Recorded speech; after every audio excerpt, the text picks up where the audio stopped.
Hello everyone, we'll start in 5 minutes. Till then, please download these two folders, these two files, day 5 session 9 differential equation and day 5 session 19 optimization. So I hope my screen is visible. So I will just share the link.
So if you are facing problem with downloading from the Google Drive, you can download from Team too. So we have shared in the team also.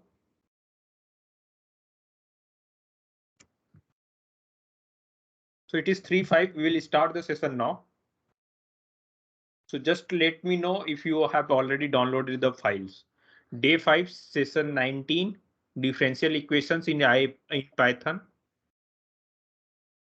And day 5 session 19 optimization problem in Python. Also, please type if my screen and is visible and the voice is audible.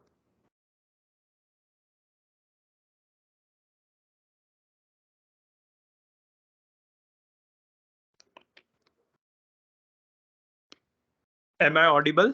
Please type in the chat.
So I hope you all have downloaded the files.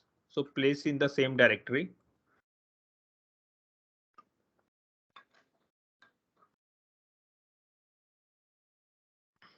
So first we'll see how to solve differential equation using Python.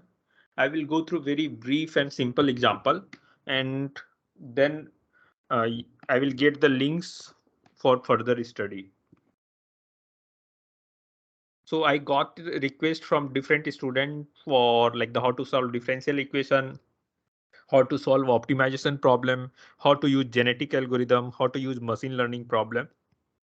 So we'll try to touch as far as possible and give the extra reading material for the rest.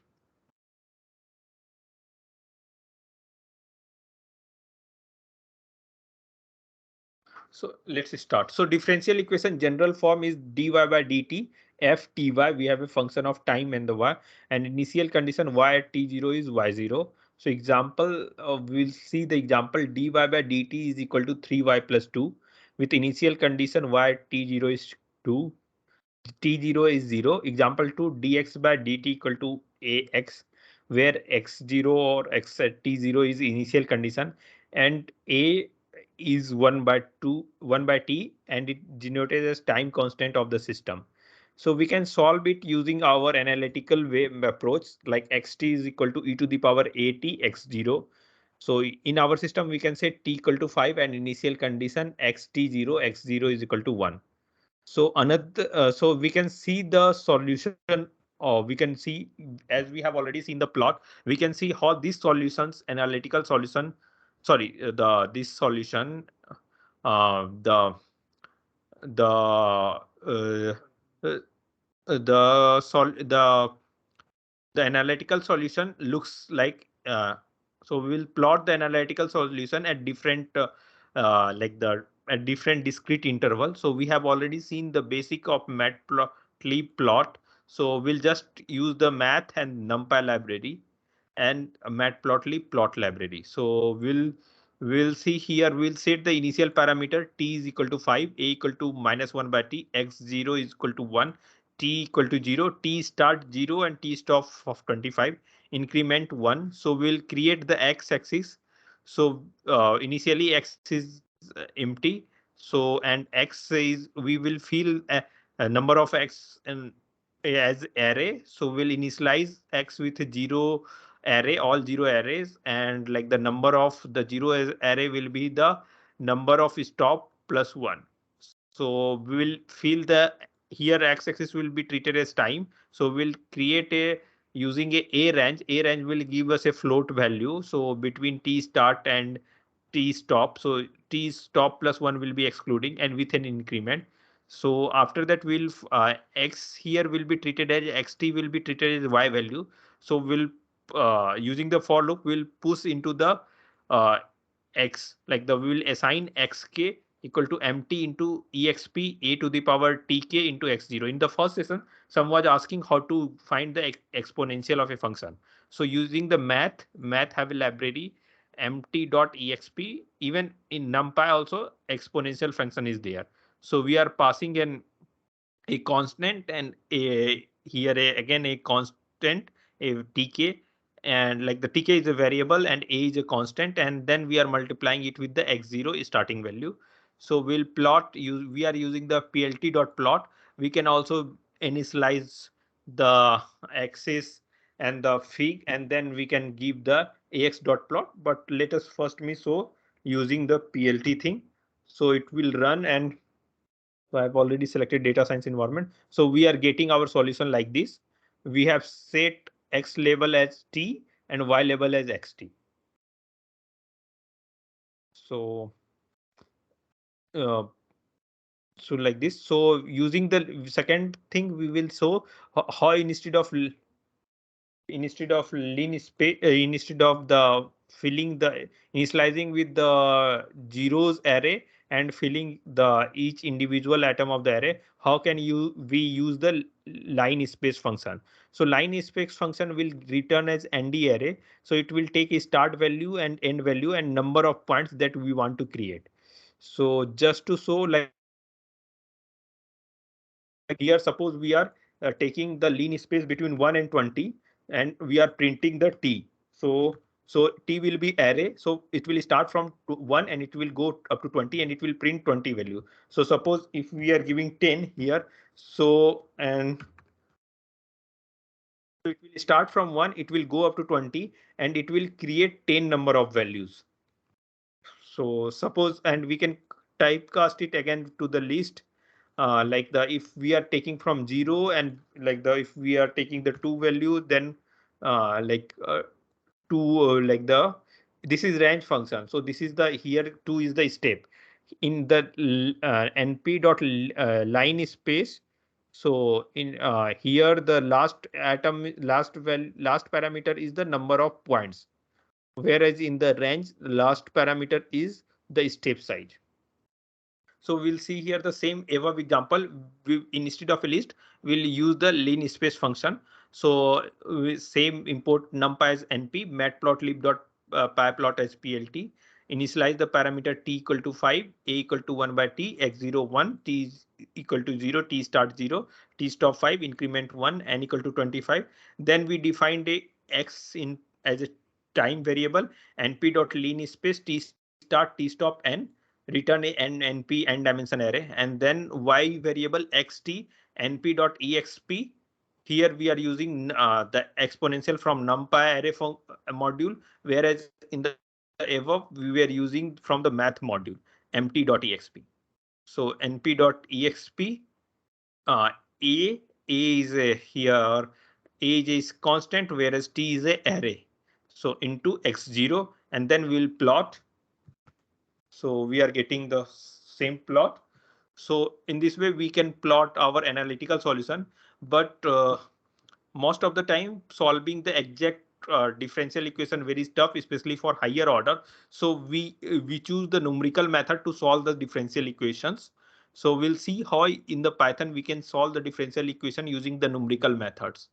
So this is just a help function of lean space. So to to solve differential equations using the analytical method, there is a typo here.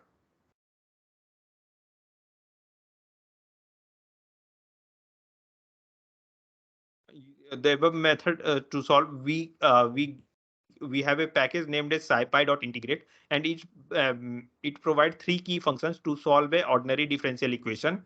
One is the ODE, a generic interface class to numeric integrators. ODE int, an integrator with simpler interface based on the LSODA module from Fortran library ODE pack. And another is the solve underscore IVP to solve initial value problem for a system of ODE. So more document on these three functions can be found in the link below.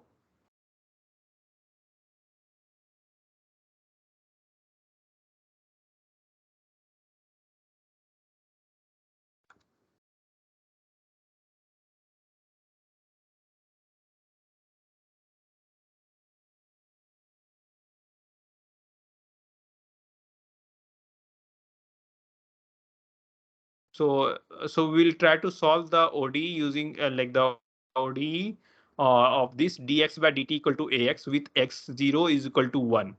So we need the numpy module, we need the scipy integrate module, and we'll import ODE int. And from matplotlib.pyplot we'll import the like the plotting module as plt. So yeah. So we will initialize the different variable like the t start from 0, t stop 25, increment 1, and x0 initial value is equal to 1. So we will we will take the x-axis as time using the np.a range function t start t stop plus 1 and increment, and we will define a function that will return dx by dt at different time interval.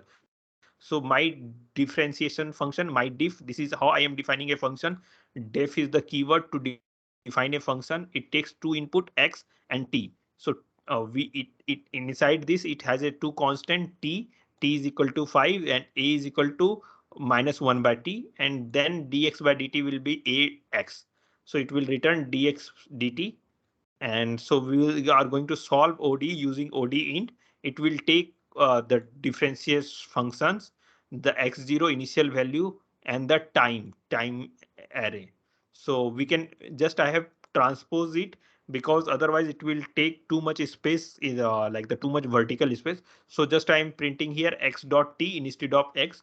So and we'll see the plot tx plotting differential equation.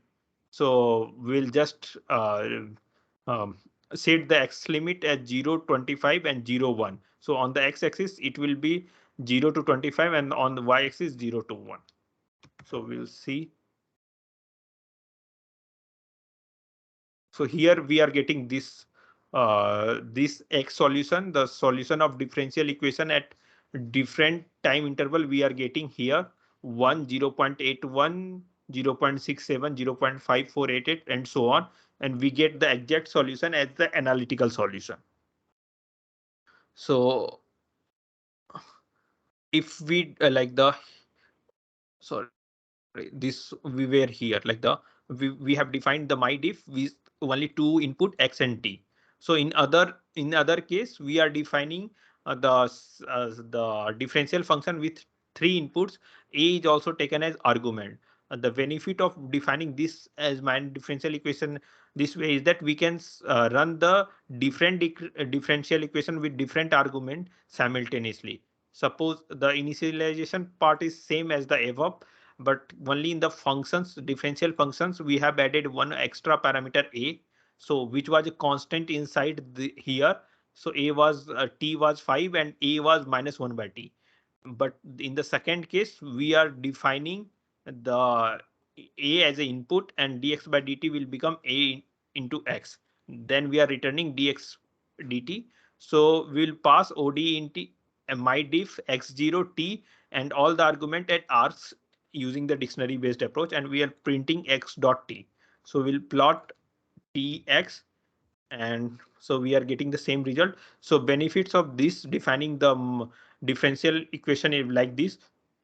We can solve with the multiple simulation with different values of a simultaneously. Suppose in one case we want to set a equal to minus 0.2. In another case we want to set a equal to minus 0.1. We can call these two different differential equation with the different a in the like the in the same way, just with a different function call.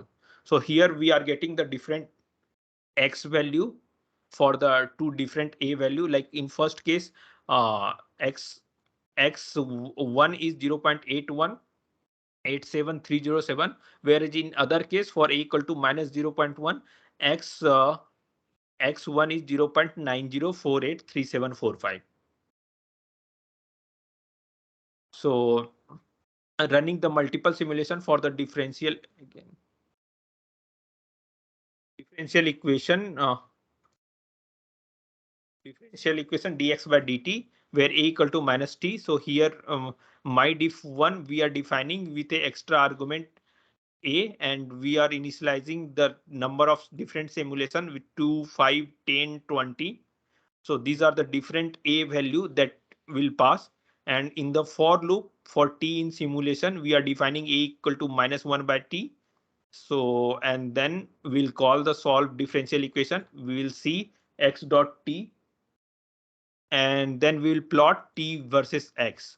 So it will plot multiple curve for the different value of the t and hence the different value of a. So when we run this, we get a like the different solution for the equations dx by dt equal to ax for different value of a. So a is dependent on t, a is equal to minus 1 by t. So for different value of t, we are getting different kind of solutions to these differential equations. So for the further reference, this is a like the freely available book. So just I will go to this. So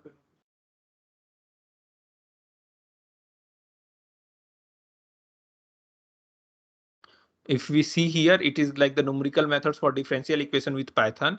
So if we just browse through content, like it has a lot of like the codes and the other explanation, derivation of forward Euler for one step, theorems about ordinary differential equation, one step method, Euler method, higher order Taylor's method, Runge-Kutta method, derivation of second order Runge-Kutta, So and so on. So multi-step method. So lot of examples, code with the examples is there. So for the further reference, you can refer to this book. So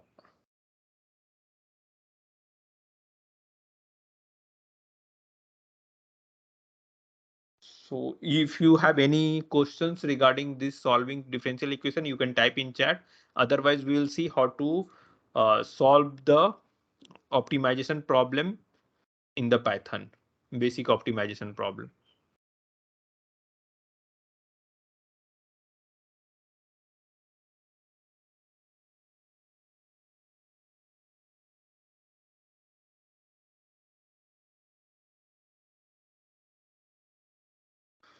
So we'll wait for 2 minutes if you have any inputs. Otherwise, we will open the other file here.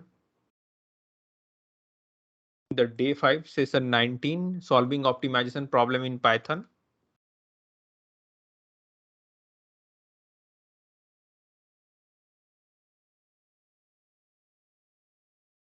So we need to install a library for it, uh, OR tools. So just those who are using the VS Code, just right click here on the terminal.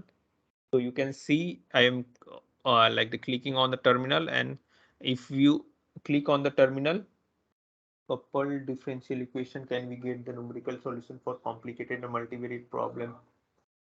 Yes, the numerical solutions for those things is available, and even like there are the search method.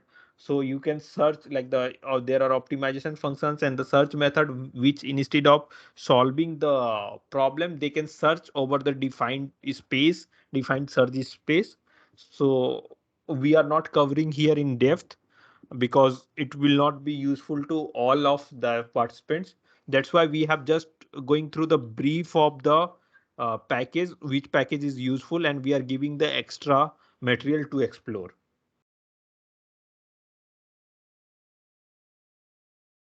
And like uh, coupled differential equations. Yeah, coupled differential equation also it is possible to solve. So uh, just try with your like this on the on your own. If you are facing any issue in like this understanding the code of any problem, then we will help out you. You will help you out in the chat or in the like in the weekdays. Will help you out in the teams.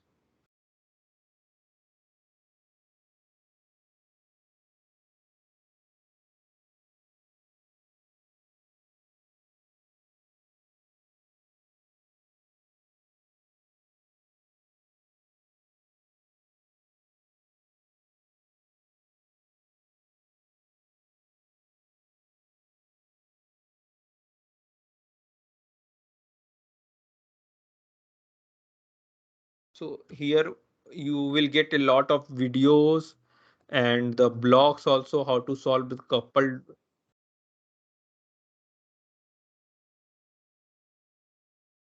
coupled differential equation in OD in Python. So it is giving the also the source code, GitHub source code. So here links to the Google Doc containing the problem statement, videos. So app.py. It is using the same scipy.integrate library. So and same plt.semilogy here ODs X. So this is one of uh, the code for the solving the coupled differential equation. So you go through it. In the plot section will be continued. Yes, it will be continued after this session, maybe probably at 4 p.m. or 4:15 or so. So it will be continued. The Seaborn plot will be covered, and like the if time permits, the plot 9 will be started. Otherwise, plot 9 we will cover tomorrow.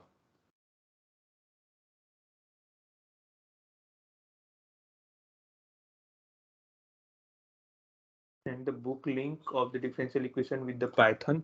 Yeah, sure. So I have also mentioned in the my IPython notebook. Just I will go here. Hmm.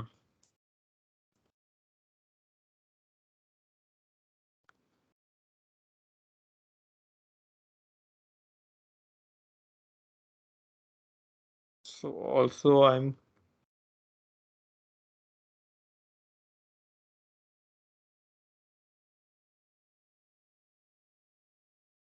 So best way to keep motivated about Python, find the area which you are currently working and find the relevant library or the source code and start from there and modify the things as per your need. So we have already covered the basic thing required. Only we will cover the classes tomorrow. Otherwise, we have covered the data structure in the Python, for loop, conditions, while, dictionary, list, everything, numpy array. We have covered the pandas library to read and write CSV. We have covered the matplotlib plot library. So we have covered the basics. So rest you can explore based on your on areas so that you will be motivated enough to, and that would be like the use useful to you in the current time. So it will keep you motivated. So now we will install the OR tools here. So we'll just open a terminal and on the like the VS code, or just we click on the terminal and we get a new terminal like this.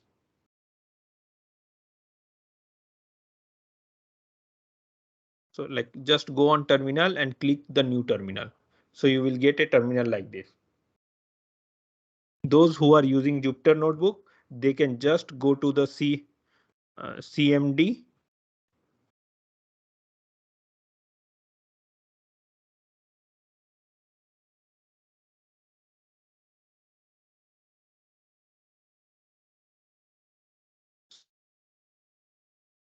So any of the basic prompt or any prompt they can go.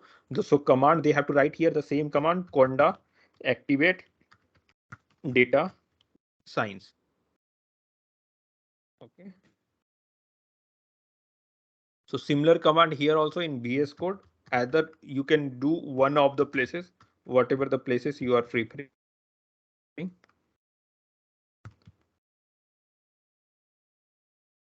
Okay. So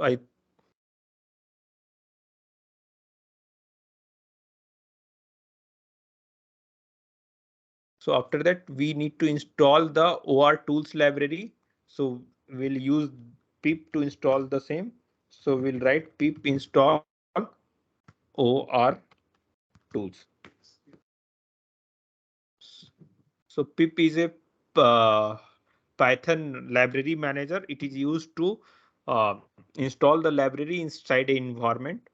So Conda was a both package manager and the like the environment manager. So pip is only the package manager.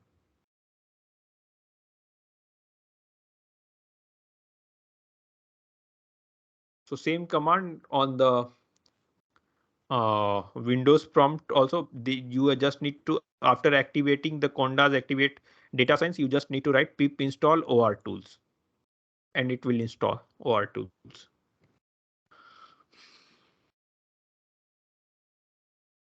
They will see.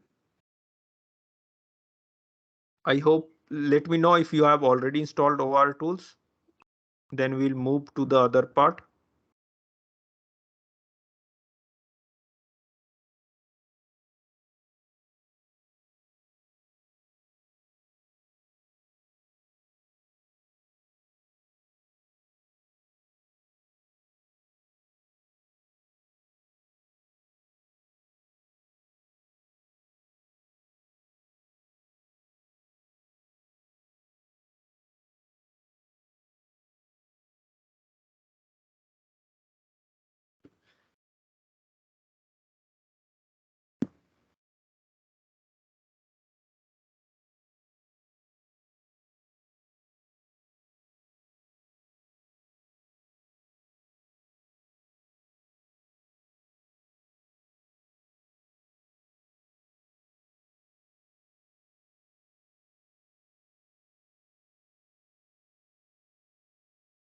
Is the installation of library done?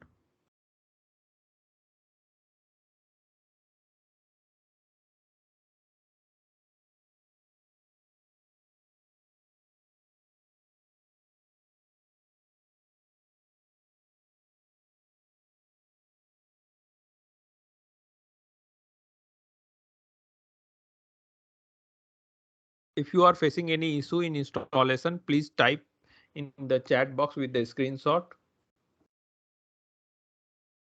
Okay, I think it is done by most of you. So I will proceed with the session. So I've taken a very simple problem and we'll just briefly go through how to like the solve optimization problem. Very brief and simple problem I have taken just for the demonstration of library. The steps are common, whatever the optimization problem you choose. So in the optimization problem, the goal is to find a optimal solution to a problem uh, out of um, out of a large possible solution. So possible solution we often called as feasible solution, and like the no out of all possible solution, the solutions can be divided into feasible and non-feasible solution. So we'll focus only on the feasible solution, and we will find the best or optimal solution out of those feasible solution. So what do we mean by the optimal solution of like the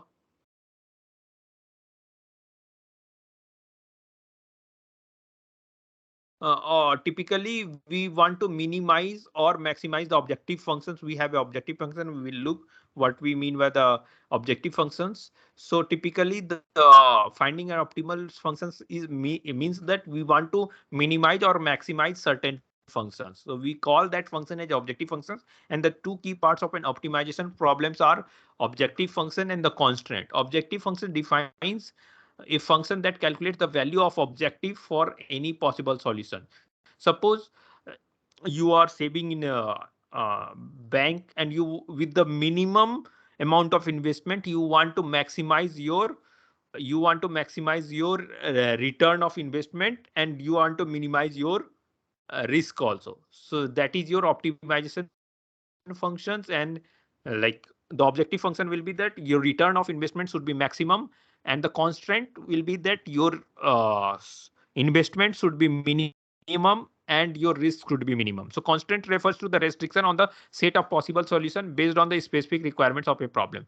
Suppose if you are using a ATM, the constraint is that bank balance can never be negative. So this is one of the common thing, that you can't take out from the ATM more than the your account have from your account. So we have two things: objective function and the constraint. So just a example of linear optimization function: maximize 3x plus y subject to following constraint. So x is defined in the range of 0 to 1, y is defined in the range of 0 to 2, including both 0 2, and x also including 0 and 1, and we have to minimize x plus y less than equal to 2. So these are the common steps in solving any optimization problem, whatever the language you choose. These are the basic and common steps. So first step is to import the required library, declare the solver, create the variables, define the constraint, define the objective functions, invoke the solver, and display the results. So this is the six step, basic step, and it is common across any language, and these are basics.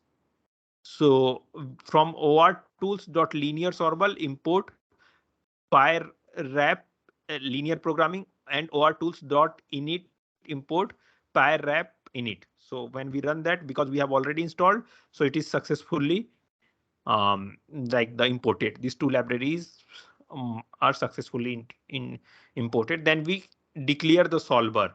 So solver equal to pyrrap linear programming lp pyrrap lp dot solver, create solver, and the we are in the back end, it will use the glop module. So it is written in the C. So we will just declare the solver. Then we have to declare the variable. We have two variable here, x and y. So we'll declare the variables x equal to solver dot numerical variable range between 0 to 1 and name is x. So y equal to solver dot numerical variable 0 to 2 and name is y. So print number of variable in the solver object solver dot num variables as a functions. So it will show as number of variables. So we have completed two steps. First step was declare the solver. Second step was the creating the variables. And in creating the variables itself, we have defined the two constraint. First two constraint x in the range of 0 to 1, y in the range of 0 to 2. We have already defined the constraint here 0 to 1 and 0 to 2. So now we have to define the one remaining constant. The first two constant x 0 to 1 and y 0 to 2 are already set by the definition of variables. So we have to just set another constraint like third constraint x plus y less than equal to 2. So we will set this constraint uh, like the ct equal to solver dot constraint 0 to 2 in the range and name will be ct.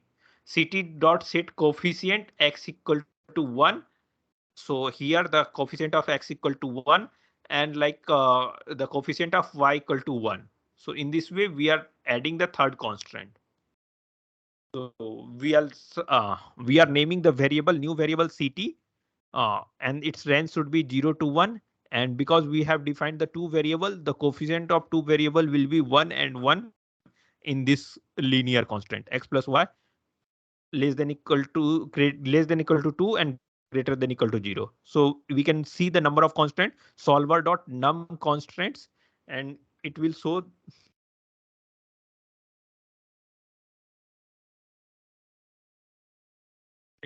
the number of constant equal to 1. So next step is to we have to define the objective functions. Objective equal to solver dot objective. We have to uh, call instantiate the solver dot objective class. So we'll see the class and the objects in tomorrow session.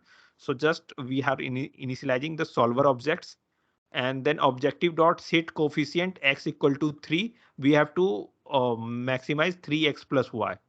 So I think 3x plus y, we have to maximize 3x plus y.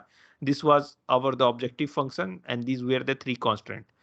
So here we will create the objective function 3x plus y. So objective dot set coefficient x3, objective dot set coefficient y1, objective dot set maximization. So we'll just uh, create the objective functions and then we have to just call solver and display the result. This is the final step. Solver dot solve print solution and objective value is this, x solution value is this, y solution value is this. So we will see that objective value is 4.0. The maximum value within the range is 4.0 and at x equal to 1, y equal to 1, we are getting this value. So we can see at this as a complete program also.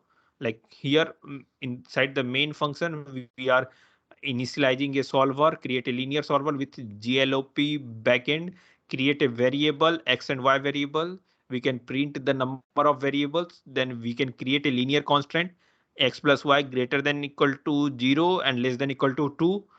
Then for this ct equal to solver dot constant 0 to 2 ct dot set coefficient x equal to 1 ct dot set coefficient y equal to 1.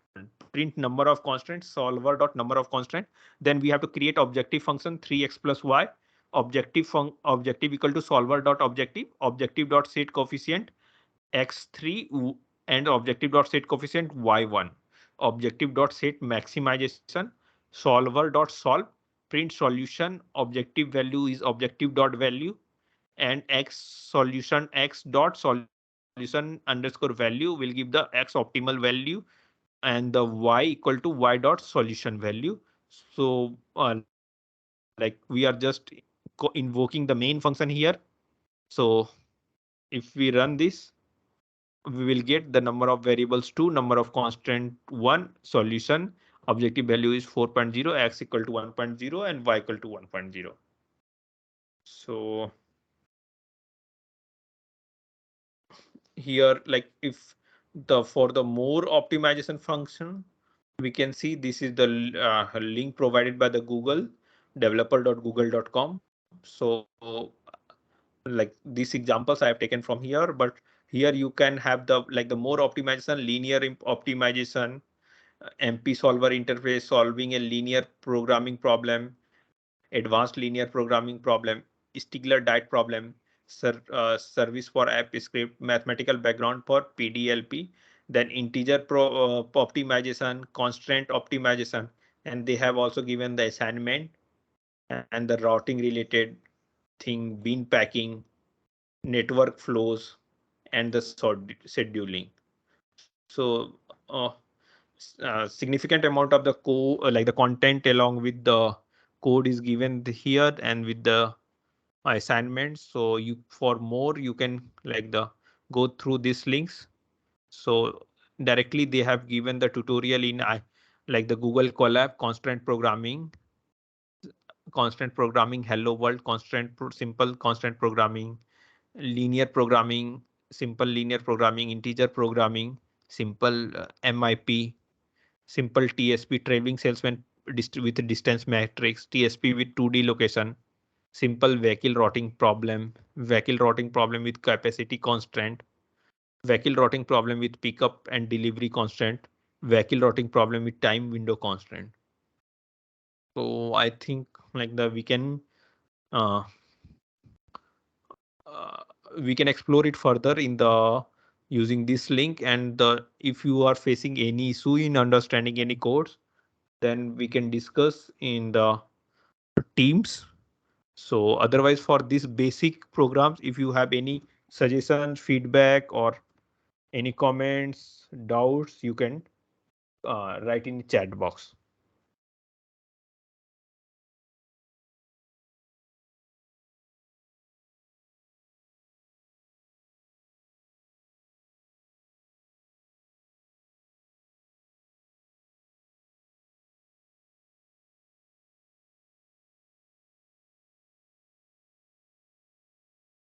So we'll wait for 2 to 3 minutes for your inputs, and then we will proceed to.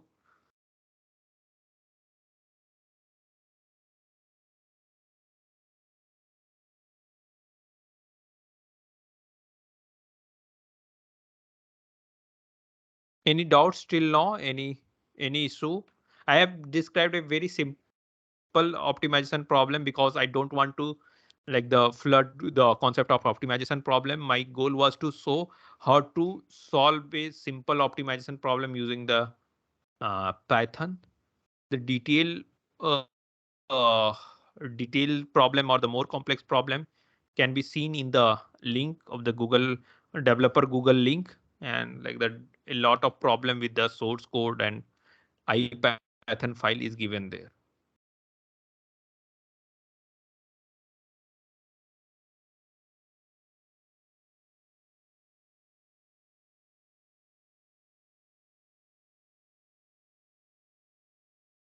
So anyone who is working with the this linear optimization problem and the differential equation problem, they can give their comments if.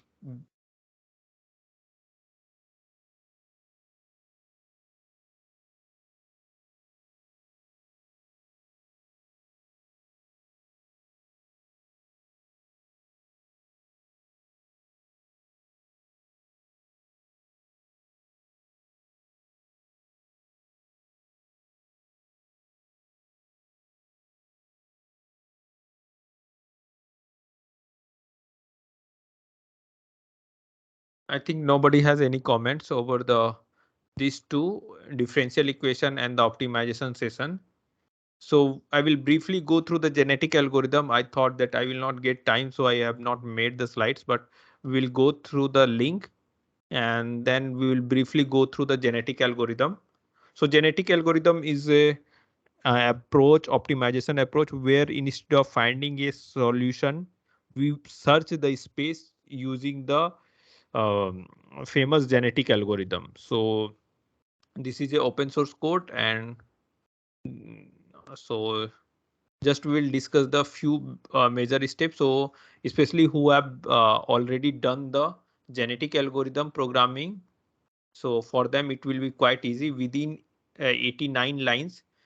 Here they have solved the differential equation as well as plotted. So even in my BTech project, I have solved a second order differential equation with the plotting within the 100 lines of code, and that too from scratch without using any package.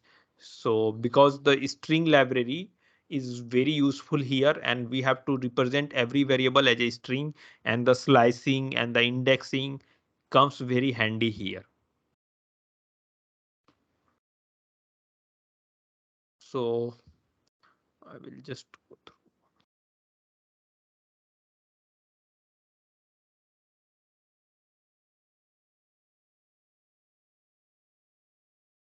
So those who are not aware of genetic algorithm is a search algorithm. So it is used for the optimization problem. So we choose a population, and from that population we have a fitness calculation, how good each individual of that population is fit for a certain problem. So we have a like the function to measure the fitness, and then using this we can measure the fitness of a population. We initialize a random population, and over the each step we populate like the uh, we do the mating the pool, and we do the some selections. So mating is done by the two approach, crossover and the mutation, and we select the offspring, and then we again goes to the this population.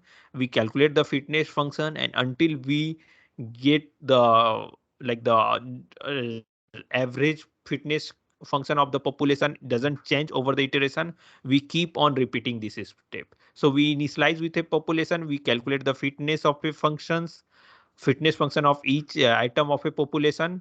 Then we do the mating among the pool. Mating is done using crossover and the mutation, and then we get the offspring. So there are the hybrid approach here. So in my case, in the first approach, when I was keeping only the offspring, I was getting 91% accuracy. So in the next approach, I selected that I will keep the 70% of solution from the new offspring, and 30% based according to the fitness selection from the parents itself. So in the next step, I was keeping both the parent, but parent population was less, only 30 step, and the new mated population was 70%. So it was kind of helping me in stabilizing the search space. Otherwise it will randomly go from one, like the in the from one uh, one is from one iteration to another iteration, the it will just change the completely the population, and it will not be the converge. It will just go from one step to another step. So these are the variation you can create in the genetic algorithm. So just like the first you have to like the define the population size, and then you have to like the initialize the random population. So I will show you the GitHub code. You like you here they are calling the example genetic algorithm.py.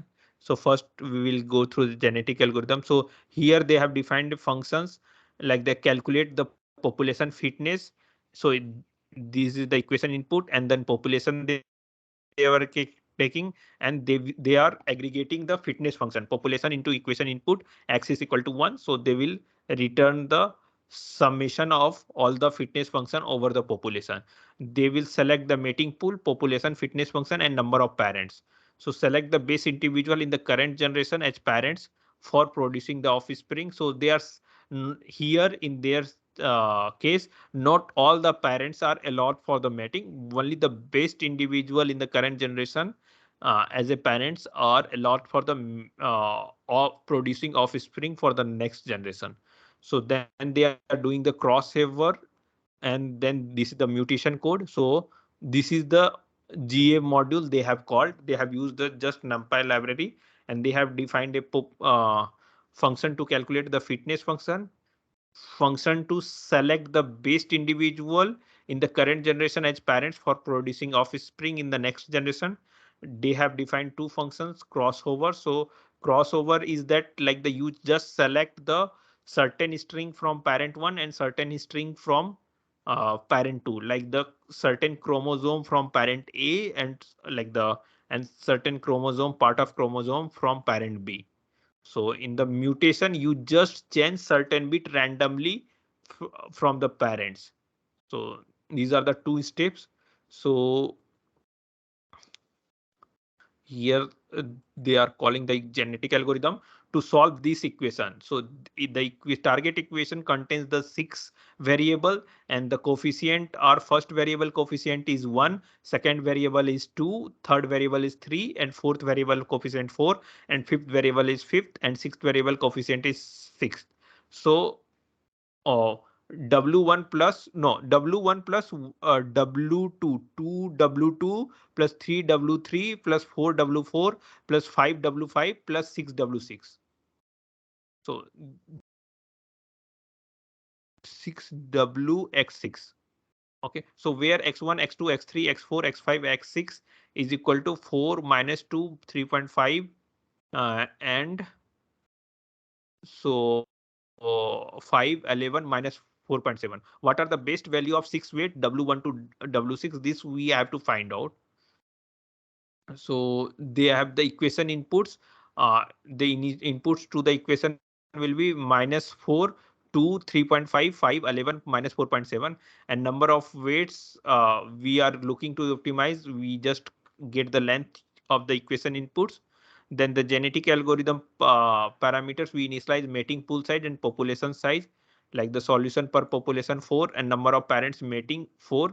And then population size, we will select this like the matrix solution, the solution per population into number of weights, then create the initial population using numpy random function numpy.random.uniform. So it will uniformly select the random number between minus 4 to 4.0, and the like it will create a random number uh, of the size number of population. So it will print the new population, and then best output, it will keep appending the best output in the list. So number of generation equal to 1,000. So for generation in the range, so it will go for the step size is 1,000. So it will go up to the 1,000th step, and in each step it will keep doing the crossover mutation and selection of best parent like that. So it will print the iteration number, that is generation here. It will measure first the fitness of each chromosome in the population using GA dot calculate population fitness. It will give the equation input and the new population. It will print the fitness score, and then it will, based on the this fitness score, it will append the populations, new population into equation input x is equal to 1 based on the best output. So the best result is equal to numpy dot max.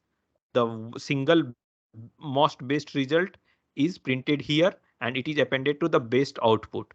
So and numpy dot sum and numpy dot max new population into equation input x is equal to 1. Then we will do the crossover uh, and using the offspring crossover. So offspring mutation, it will calculate the mutation function, and number of mutation it is defining as 2.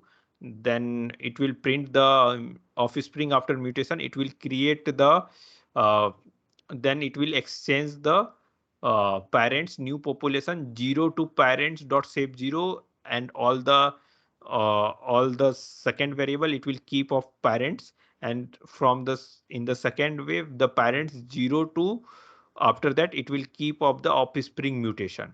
So it will then get the best solution after finishing all iteration. Fitness dot ga calculate population fitness. It will calculate the population fitness of each solution in the final generation, then return the index of the solution that correspond to the best fitness function, and it will print the best solution. So for each of the generation, it will keep appending the best solution, and after finding the best output in each selections, it will find which output is the best according to the fitness function in this list, best output list, and it will print those, and it will plot the best output and iteration. So we can even, I think,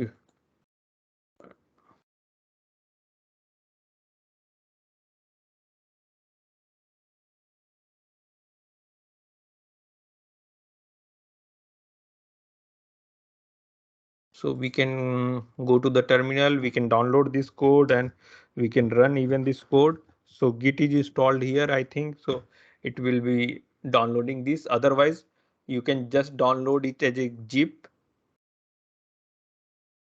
Here clicking and the download zip is option is there. You can click and it will download a zip.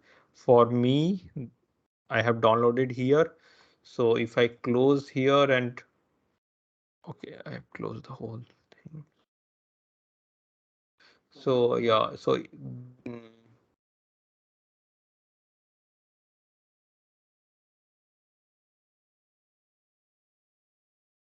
so file, open folder, and day 5.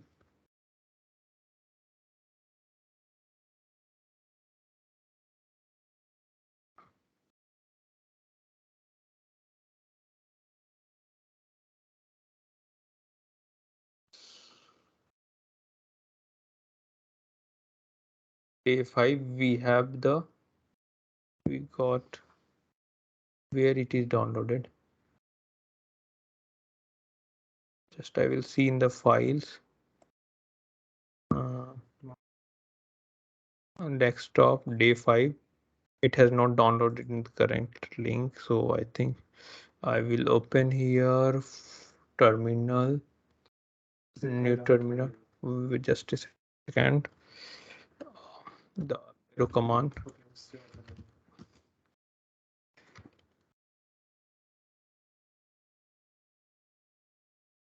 Day 5 के अंदर ना. Oh, okay, it is BS coupled differential equation.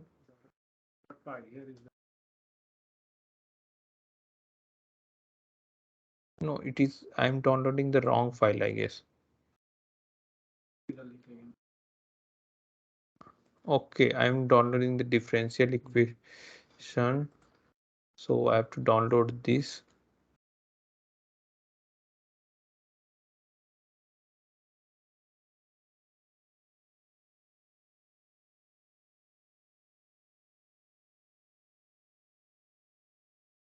So this only, these two file I require. They have given too much file.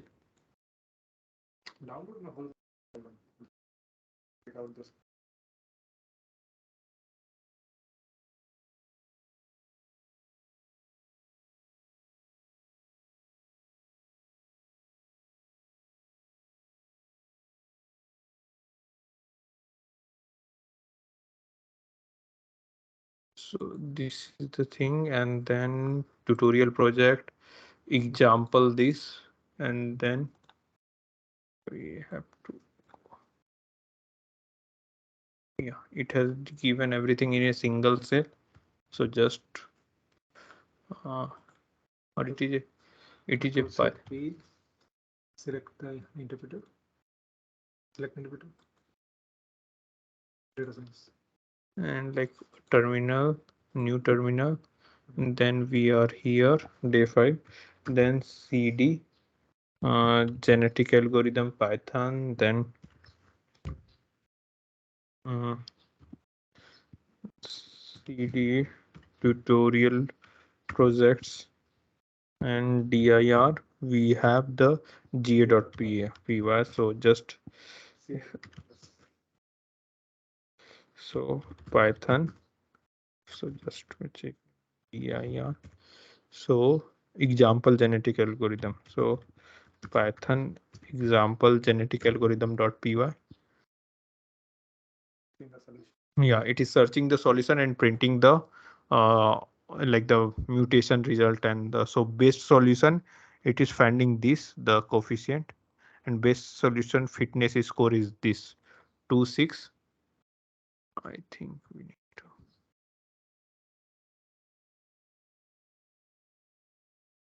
This is the plot of as we go increasing the iteration, the fitness function is increasing for the best solution. So in the last step, we are getting the best fitness solution. So this is the thing.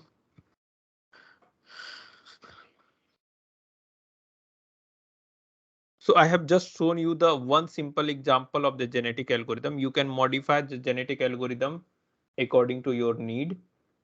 So the session from my end is completed today. So you can type your doubts. We have already uploaded the files in the both Google Drive and the Teams. We'll upload the again files with the minor correction in the spellings. So you can ask if you have any doubt. Otherwise, we'll resume the session from 4 4:10. So if you have any doubt, you can write in the chat. Otherwise, we'll resume the session from 4:10. So take your water and we'll continue with the plots.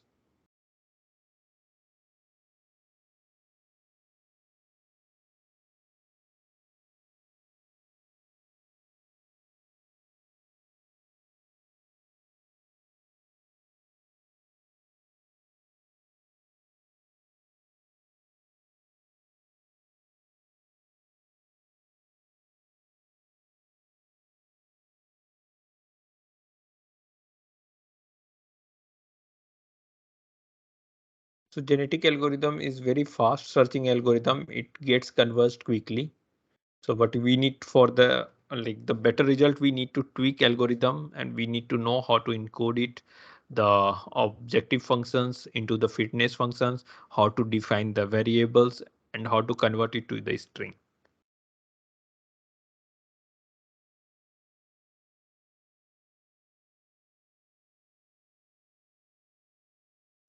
So if you have any doubt, then you can write in the chat box. Otherwise, we will continue with the remaining plotting using the Seaborn. And till the time we resume the sessions, I will show you the sum of the plots.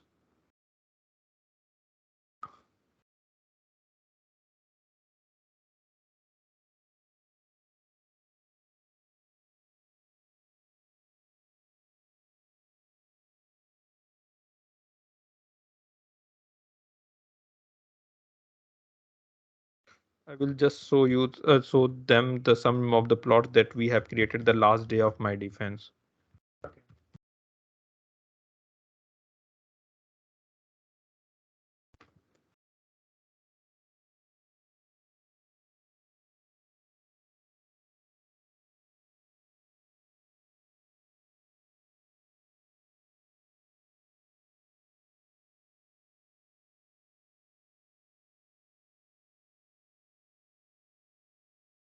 Directly we can show from here or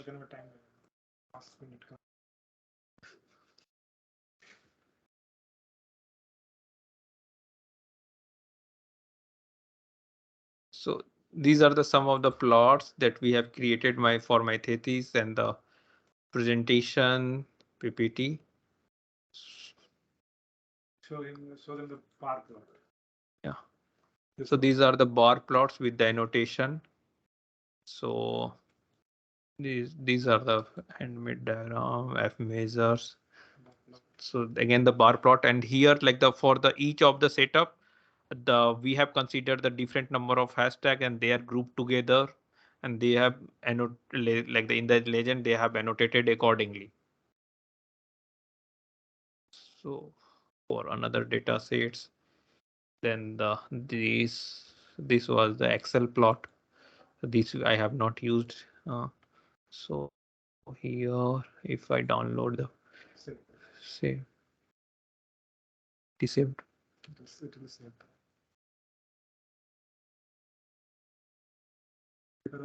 Meaning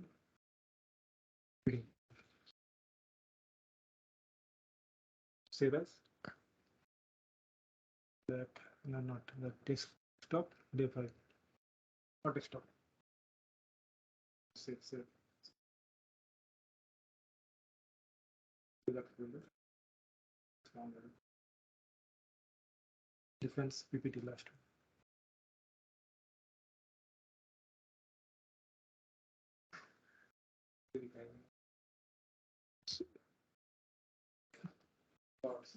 View.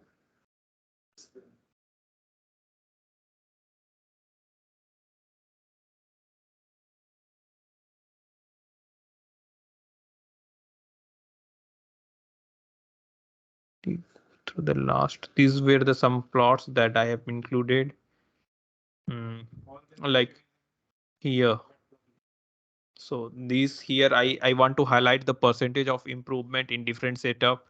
So like in the morning, you have seen that you can give the special annotation over something using the container AX objects, and it was created using the scratch from the matplotlib.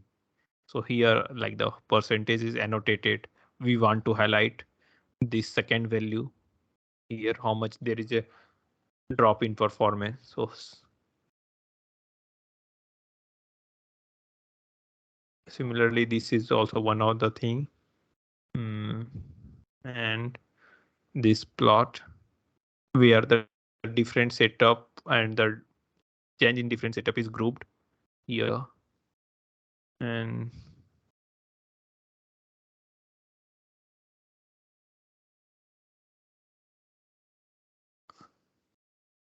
so these 3 line plots, and then 6 combination of 6 plot with different combinations.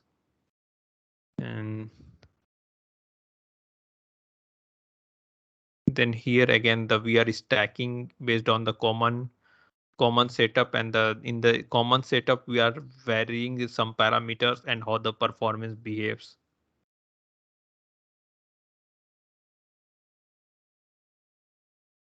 Here also the similar way we want to highlight how our proposed baseline, how much change in the performance with respect to the 2 other baselines.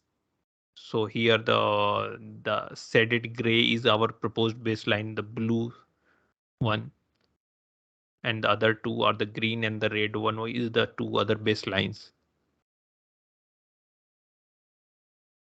So I think the 5 minutes is over. So I will hand over the session to Rahul. So these were the whatever like you have learned today, you can use that directly for your research work, for your paperwork, for your presentations, APS, defense, etc.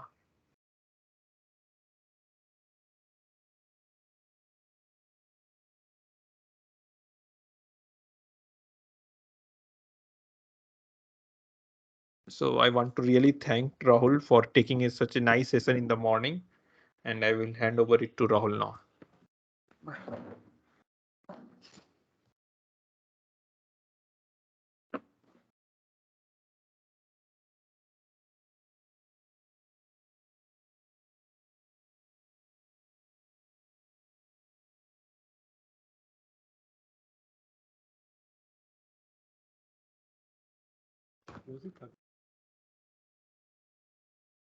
So now I will resume the session for plotting, and where we left off, I guess, in the bar. So again, let's start. In files and folder where I have saved E drive. I'm currently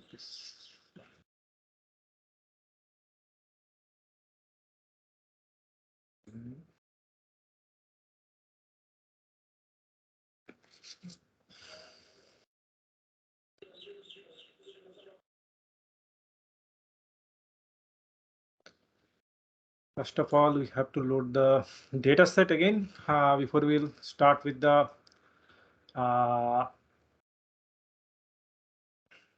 chart. Okay, so let's load the data tips, and we completed that bar chart part. And that time there is a problem that we are actually adding this changing the name in the legend. That's why it's not able to give this legend the color actually. So I fixed that, remove that name. There is other method we can change the name of this label, like female F or male M, like that. Okay, I will upload that this one also, the fixed one. And let's load the tips dataset. So pd dot, I think I haven't loaded the libraries. Let's first load the libraries. That is, our environment is already set up as data science. Now it's loaded. Now we will mostly go for the defined statistical plots. and that would be you directly you can put in your research paper or your thesis. So let us load the pd.read_csv, and I have kept that data in datasets folder /tips.csv. And if we check the head, so now it is loaded. So for creating a pie chart, what is a pie chart? That is first I have to tell everyone. So let's, yes. A pie chart is nothing but representing a proportion. Okay, a pie chart shows how a total amount is divided between levels of different categories in a circular manner. Okay, in radial slices. Like for example, I would like to plot this. So how many samples in our data set has for each day, and that I would like to represent as a proportion. Like 35% or 35.7% of the samples are for Saturday, and for Sunday it is 31, like that. Okay, and this actually total sum up to 100, and that is the main aim of pie chart. So how to build that pie chart? To build that, first we need to have a data set that contains the proportion column actually. Okay, so again, same way, tips, from the tips I'm selecting the day column and then counting the values for our value count and normalizing it. That means it convert to proportion, then multiplying with 100, renaming it to percentage, and then again resetting the index so that it will be the index should be column, and then renaming the index as a day. Okay, so it will show me that day and defined as proportions. And you can also add a round function if you would like. Round to up to 2. It will show the round version of that up to 2 decimal place. And let's create this one is not required. I will make it comment. And again, we will initialize figure and axis object. I'm not giving the figure size. And how we will plot that? The axis has a function called pi. So axis.pi, inside that x is giving, we are giving as here percent, this percent column, and the labels are day, this day column, and data equal to df, where we have saved the data. And auto PCT, that means we are want to add percentage values with a percentage symbol, and with .1f means with 1 decimal place. Okay, so we are also saving this as a pie chart.png, and if I press Control Enter and run that, it will show me the pie chart. Okay, so different slice. It will also returns 3 objects. One is called widgets, another labels. Widget is this sections, and labels are whatever the labels it has provided, and values like 35.7, 31.1, or something like that. Okay, so sometimes we want, rather than this filled out chart, we would like to have this kind of beautiful donut chart. Okay, so this kind of circle, and inside the circle the values, and outside the circle the different levels. So how we will do that? Because it is a matplotlib object, we can impose a circle over that. Okay, so how we'll do that? From matplotlib.patches, it also contains like line 2D, then rectangle, no, not line 2D, rectangle. It also includes circle. So we are importing the circle module or function here. So circle, inside that you have to first give the XY coordinate. So it should be 0, 0 at the center. Then what will be the size? If the whole circle is of size 1, then we would like a circle for 75%. And the face color would be white. And we are saving this in CIR CLE circle. Then what we'll do, we have currently in this axis object, we have this pie chart. And over that axis, we would like to impose this circle. So what we'll do, axis.add artist. What artist we would like to add? This circle one. So circle. And if I print the figure, now it is a donut chart. And you can save that, you can use that with any DPI you want, any format, it is possible. Next, we will talk about the box plot, which is very much important for research work. Every time you will see a paper, there will be box plot. So what it is actually? So a box plot, a box are also known as whisker plot, also called a box plot, displays the 5-number summary. Okay, what is the 5 number? First the minimum, then Q1 is the quantile, 25% quantile, below which 25% of values are there, and above which the 75% values are there. Okay, so it is the value below which 25% of the value lies and 75% lies above that value. And median is the 15th percentile, Q3 is the 75th percentile, and the max value. And sometimes you will see that box plot has some dots, that is called outliers. Whenever a value is less than the Q1, that from Q1, if it is 1.5 IQR, what is the IQR? It is called interquartile range. This Q3 minus Q1, that contains 50% of the observations, middle observations, that is known as IQR. And if any observation is below this line, that is our maximum, below, if it is from Q1, if you minus the 1.5 times of the IQR and any value lies in that, it is an outlier. Even for maximum case, upper right side, if from Q3, if any observation is beyond 1.5, Q3 plus 1.5 IQR, then it is also treated as outlier. Sometimes it is treated outliers when we have normally distributed data, and different methodologies also exist to find the outliers, but it is a very common method used for identifying outliers. So how we will plot this? That would be a little bit challenge for Matplotlib, but it would be very useful because I have used that for my publication also. And here I will also show that how to create a 2x2 subplot, because Durgesh sir has shown that he has plotted 6 plots in a one single plot. Okay, so sometimes we need that. How we will do that? So here I will plot 2x2 that contains such a 4 plot, and we will use the tip data set. So how I will do that? First of all, what is the data requirement here? Okay, for data requirement, for first I'll show the Matplotlib version, then I'll go for the C1 version, and we will compile all those 2 plots in a 2x2 matrix. Okay, to see that if I have different plots, how to add those in different locations. So to do that, we need a data that is like this. Let me run this, then I will explain. So all the that we would like to plot the day. Let me show the what I want to plot. We will create this plot. Okay, so these 2 plots are same, but one is using Matplotlib, another using a C1, and we would like to position those plots. So position for the first plot here and second plot here. You can put some other plot here or here. So it is a 2x2 matrix. Okay, so this first position is known as first row, 0 row and 0 column, then it is 0 row, column 1, then it is row 1, column 0, and it is row 1, column 1.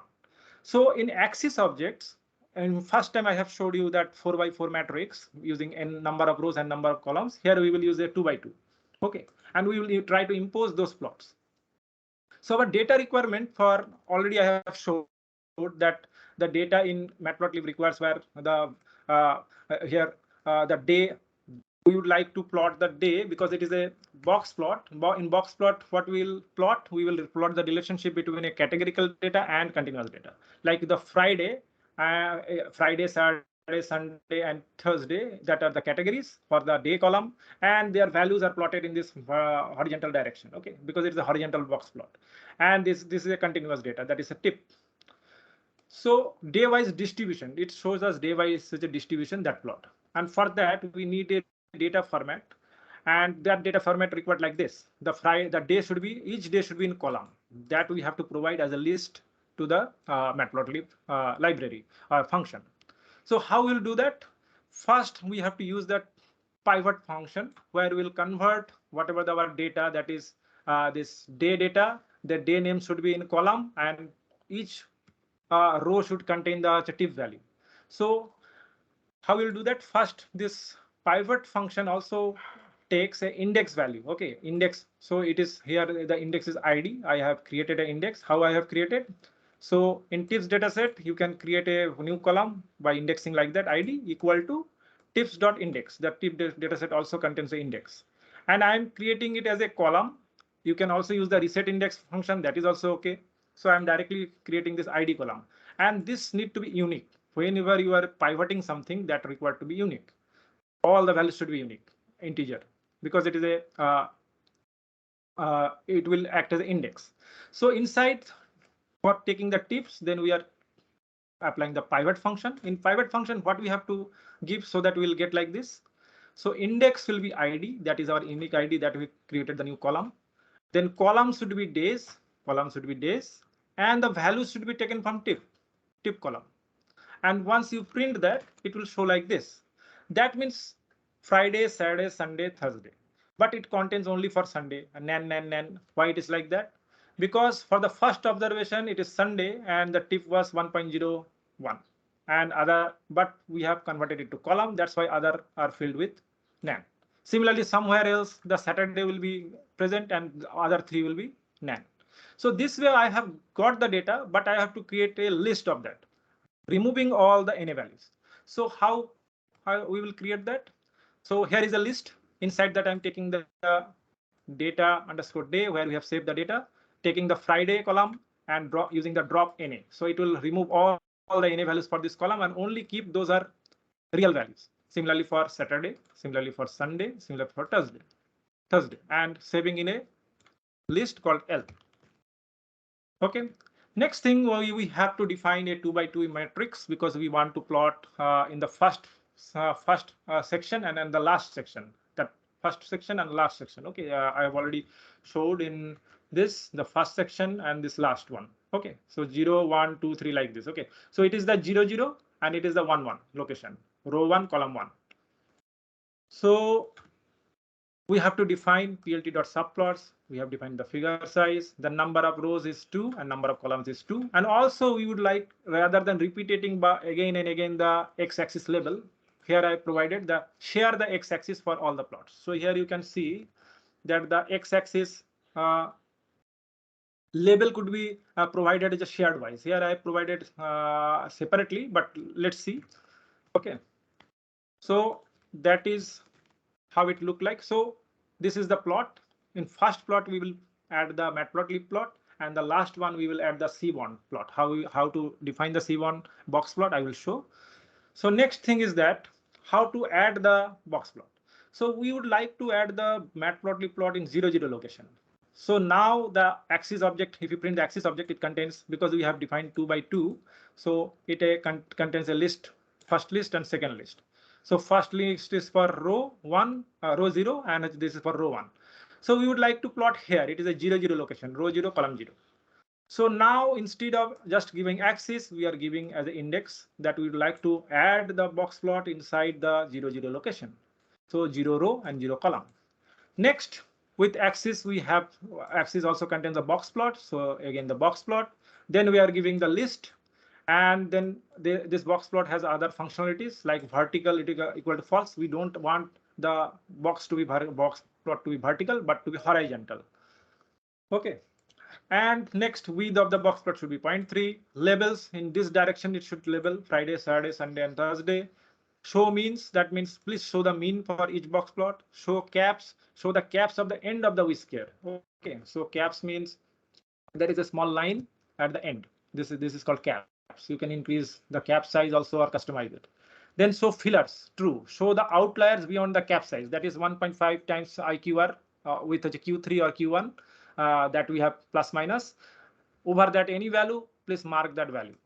Now, what would be the whisker as a properties? That whisker properties should be, the line should be dashed. Okay, so you can see that the lines are dashed. Okay, the whisker line. Second, I would like to also change the different properties. We are giving it as a dictionary, DICT. You can directly give it with equal to, or with curly braces, you can also provide, where you have to give using a colon. So this is a very easy way to give a dictionary or create a dictionary. So dict, then inside line style equal to dashed. Similarly, filler flyer properties, that is our outlier. The outlier marker should be a circle, marker size should be 10, and marker edge color, the circle color should be, edge color should be blue. Then median properties, what would be the median? It will actually locate the median also, because if you see the box plot contains a line like this. This is called the median, and it also shows with triangle the mean. Okay.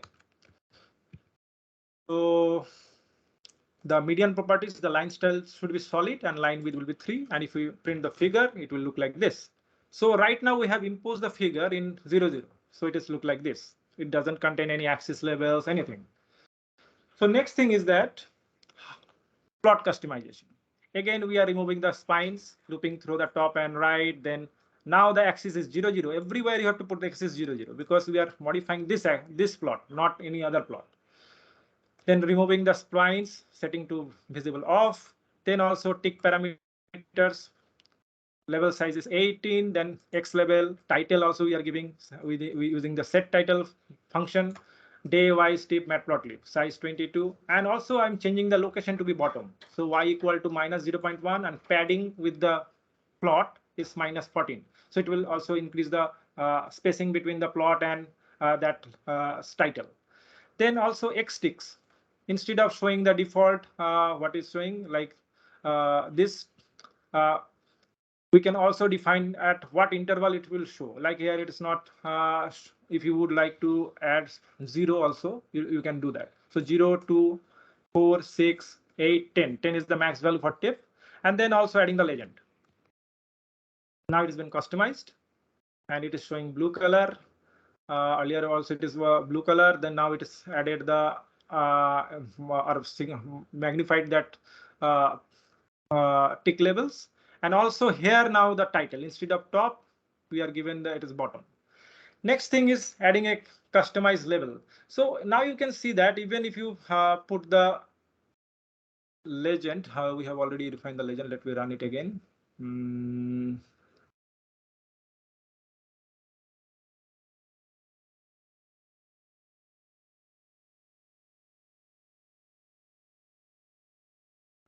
So the legend properties we have to set for this. Even if we are giving a legend, it's not showing. I don't know why, but for customizing, because whenever you create a plot, you have to define what this line means, what this green line means. Okay, so these two lines, one is for median, another is for mean for each. So for that Thursday, the mean tip is this one corresponding this value. The value is here around 2 point something.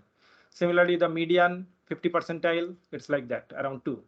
Okay, so we have to also provide some identifier for that, which one is mean and which one is such a median.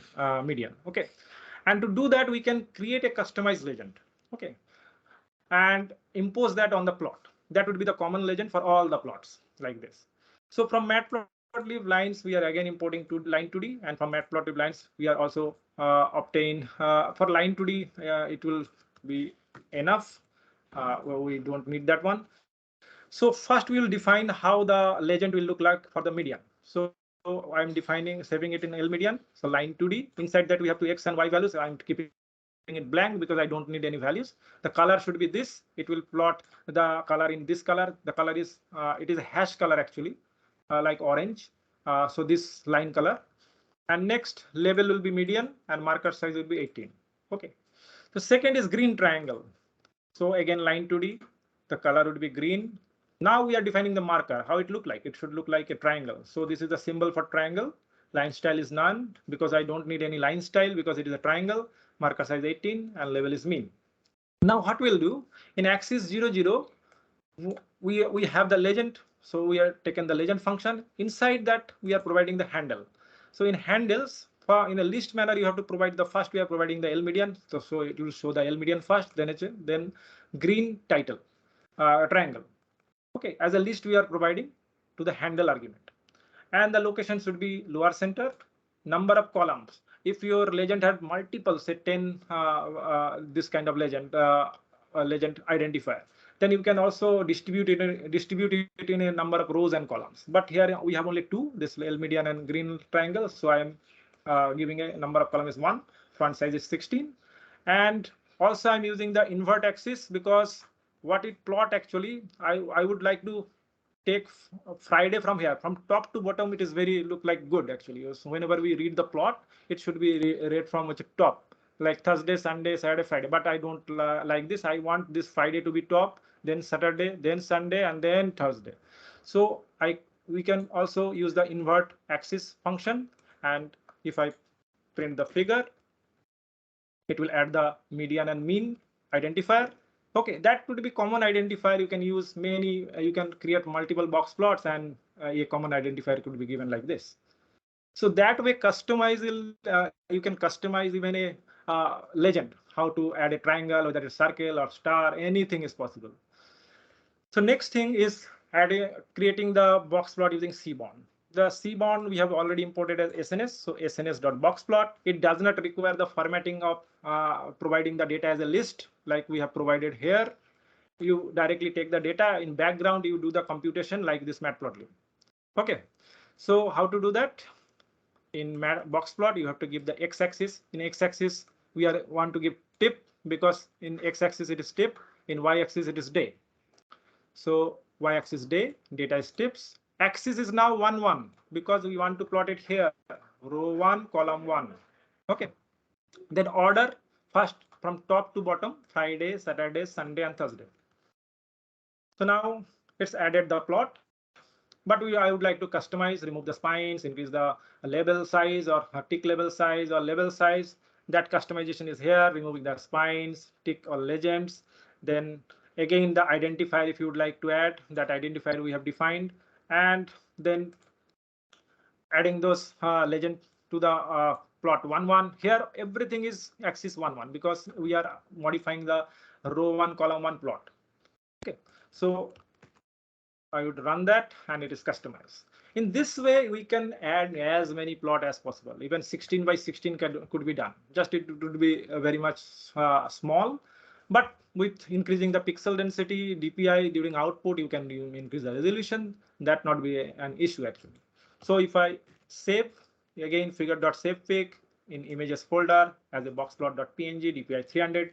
And sometimes when you save, you will see that some additional spacing is there around the plot. If you don't like that, you want just the plot area, then what we'll do, just use this argument.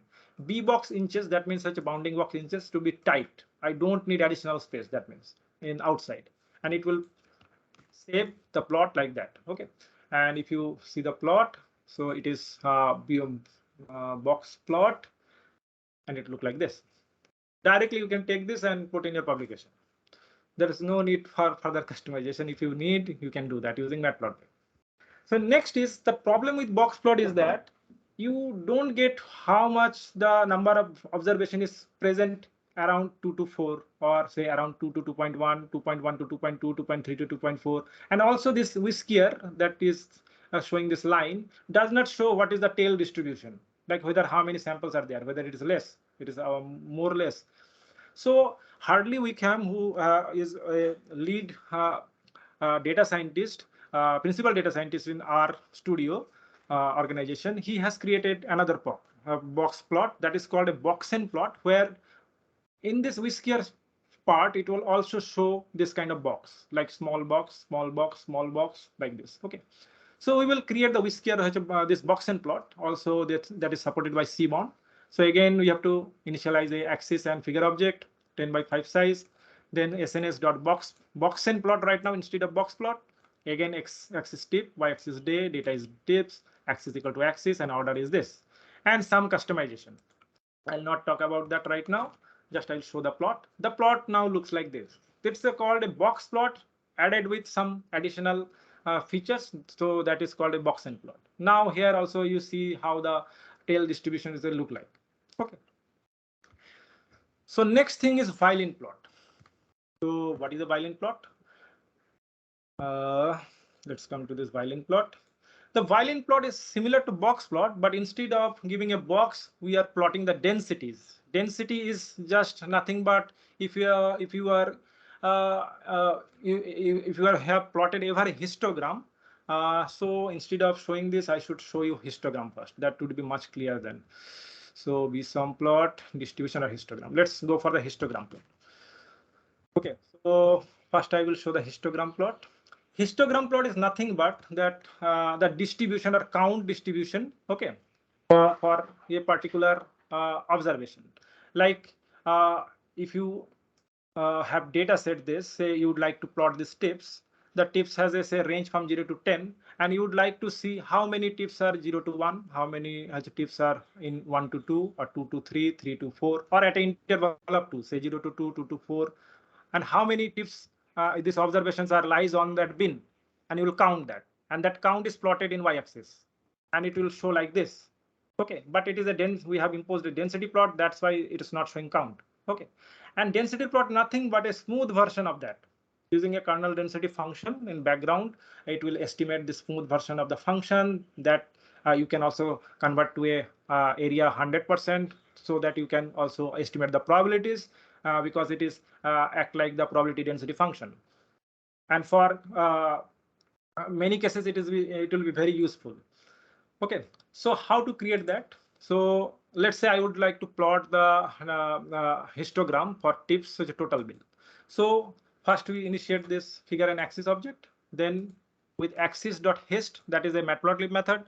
Tips, from tips I am selecting the total bill and number of bins. Say I would like to divide the for total bill I guess it has 0 to 50 or something range. Okay, you can check the max and min using the info. So tips dot info, and it will show the not info describe. Okay, describe. So that dot t transpose.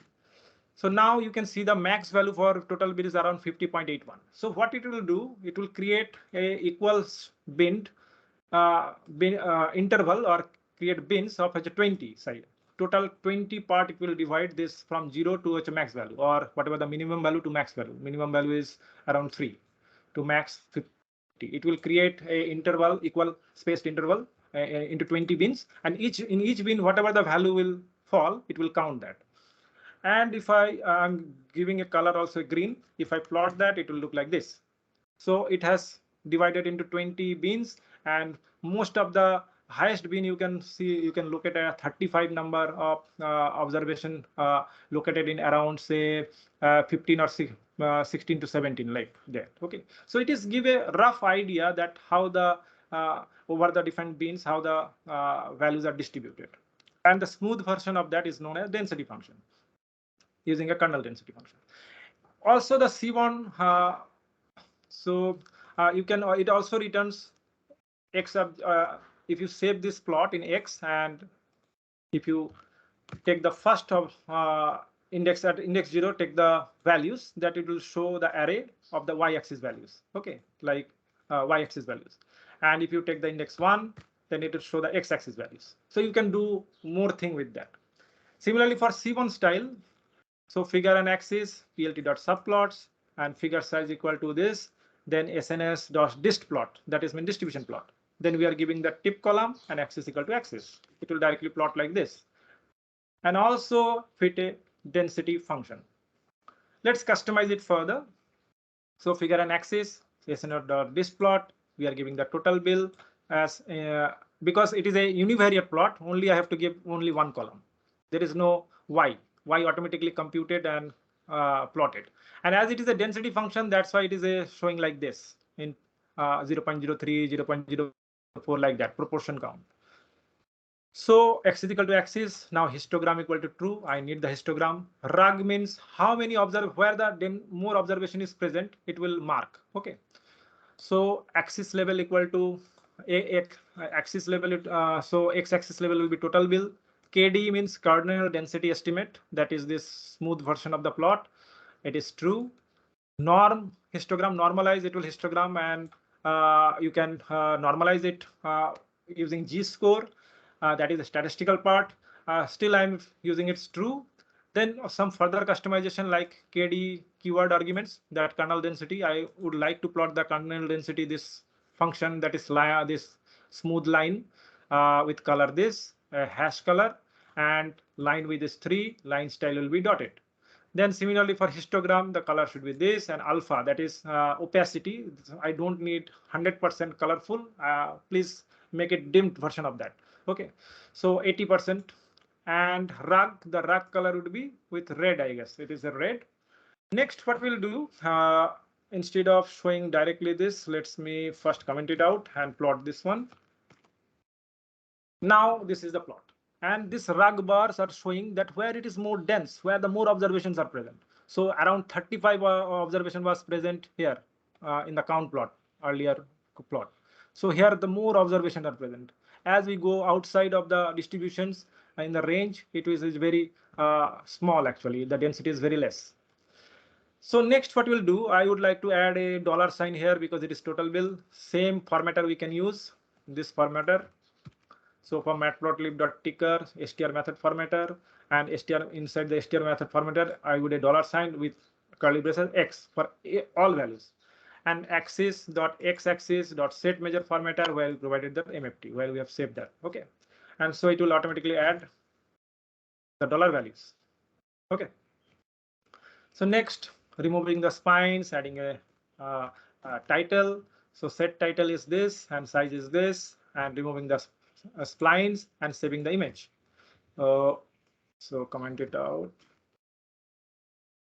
Now this is the final image. Okay, so that way we can plot a distribution plot, and this distribution, instead of this kernel density plot, what we have shown here, or this plot, it automatically added in Violin Plot. So in Violin Plot, what is here, you can see that based on, I have also categorized the for Sunday, Saturday, Thursday, and Friday, we are plotting the trip distribution. This is symmetrical in both axes, and in median also a box plot is there, and this white small dot is the median, and this showing the kernel density. If you rotate this plot clockwise, then you will get that plot, actually that box plot.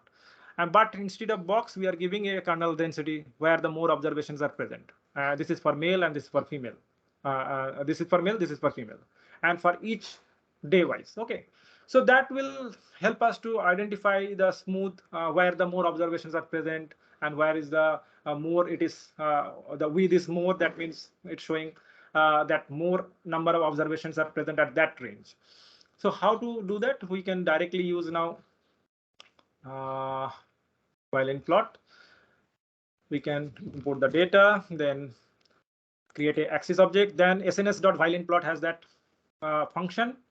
In x-axis we are giving day, in y-axis we are giving tip, and in data we are giving tips, axis equal to axis, and hue. Let I ignore this first.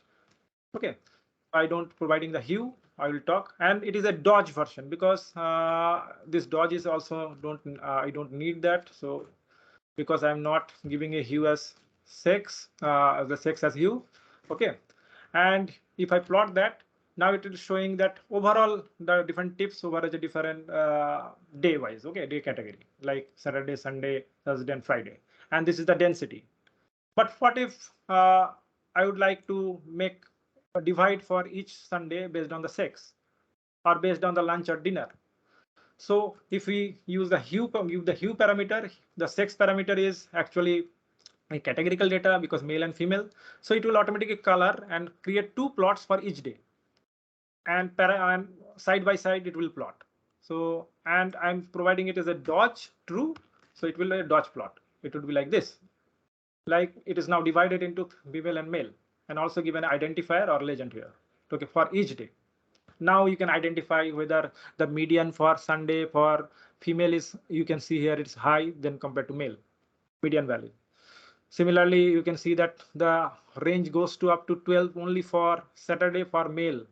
In Saturday, male tips are more actually skewed. That can be observed. Similarly, for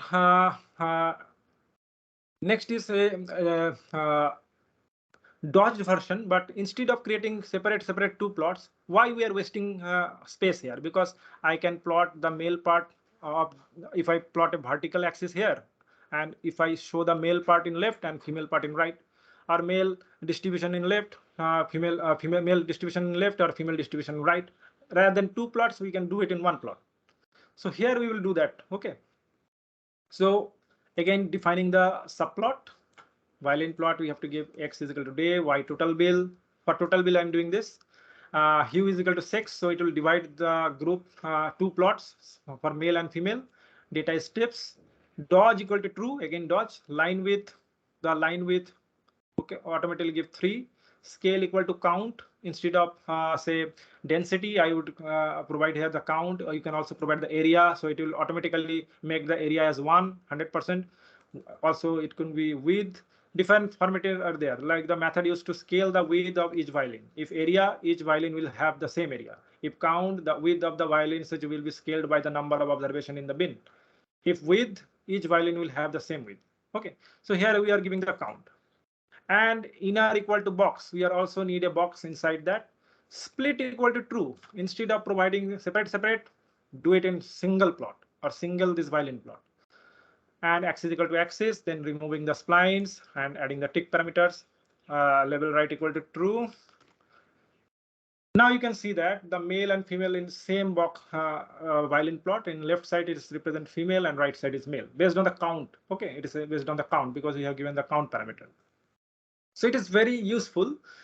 In single plot we have got shown the two distributions, like what is the total bill distribution for female and what is the for male. Like for Saturday, Sunday, then you can see the Thursday that female has higher skewed around for 10 to 20 rupees bill, total bill. Okay. So coming to the B sum plot, any question till now? You changed to 0.5. Where I have changed to 0.5, Avinash? It was I missed that, I guess. Why we choose 0.5 for full circle? 0.75. Not we have chosen 0.75 the full circle. Actually, that question, because the whole circle contains, the first circle contains it is 100%. But I would like some slice of that. If I put again 100%, that whole will be imposed over that. But I need some part to be exposed, like so that you will get this strip. That's why I provided the 75%. Otherwise, it will impose whole thing rather than giving us the slice. So over that 100% circle, we have imposed a 75% circle so that we'll get this extra edge. That is a Doughnut chart. Okay. I hope this answered that question. Now we will move to the B sum plot. It is also a distribution plot, but for small sample. When you have very large sample, 1 million sample, it is not useful or not recommended. If you have sample of 10,000, 5,000, that is okay. Okay. So what is a B sum plot? A B sum plot is look like this. It is a density. It's not a density plot. It is just a dot plot. And if it has a horizontal wise, there some randomness is introduced so that the plot are not overlapped or it not plot in one line. Because if I don't add this horizontal randomness, it will plot in a single line and overlap one over another, and that creates the problem. So to see the distribution, that where the more observations are there, we have added a small horizontal randomness in the data. Okay, so now you can see that for male, the more dense is around 15 to 25 rupees bill, total bill. Similarly, here you can also see that for 22 around say 10. It is just for comparison that how our samples are distributed or how many samples are there at a particular tip total bill value, and how dense are the values are at a particular range of that value over the Sunday, Saturday, Thursday, and Friday. And it is very easy to create. Just load the day. Where it is, B sum plot. So it is just a same to box plot. It is a categorical versus when you have a categorical, want to plot a categorical and the numerical data with non-overlapping points. Okay, because sometimes it will overlap. If you have too much samples, then it will overlap and it will not show anything. It is for a small sample only. So first figure an axis object you have to initialize, then SNS.swarm plot in x-axis day, y-axis total bill, data equal to tips, axis equal to axis, and hue color because I want to separate two plots for each day. So based on sex, dodge equal to true, and remove the splines. And if I press Control Enter, it will generate the plot. Any question till now? Otherwise, I will move to scatter plot.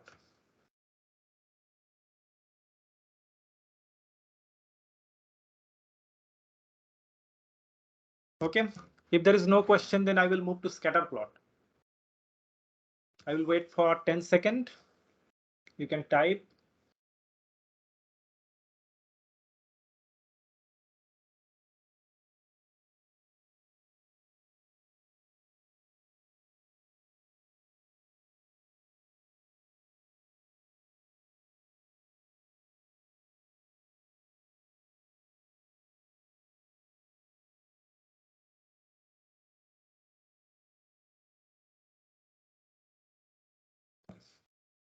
So if everyone need 5-minute break, we can have that break. I need more 20 minutes to cover this session, and it will be complete by then. And if possible, we will proceed with the plot 9, that is ready, how to make a ready to use plot for publication, or we will proceed it the session tomorrow. You can type in the chat whether you need break for 5 minutes, otherwise I will continue.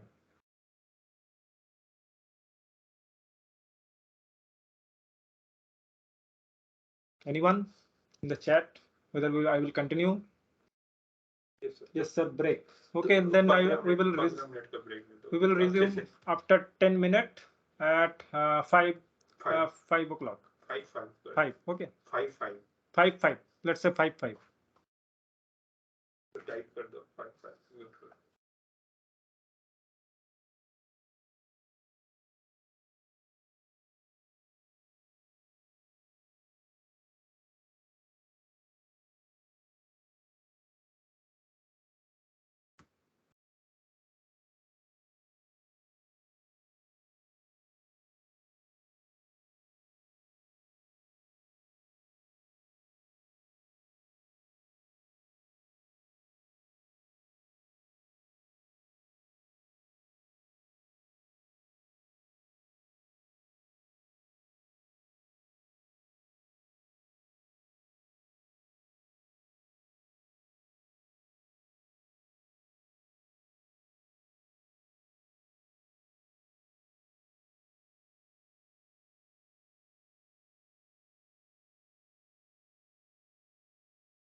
let's resume the session with the scatter plot.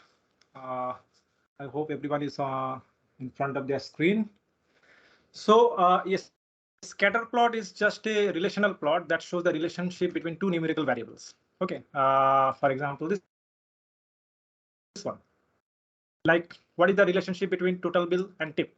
So as the total bill paid by different person increases, you can see that the tip size also increases. It is a almost kind of linear relationship.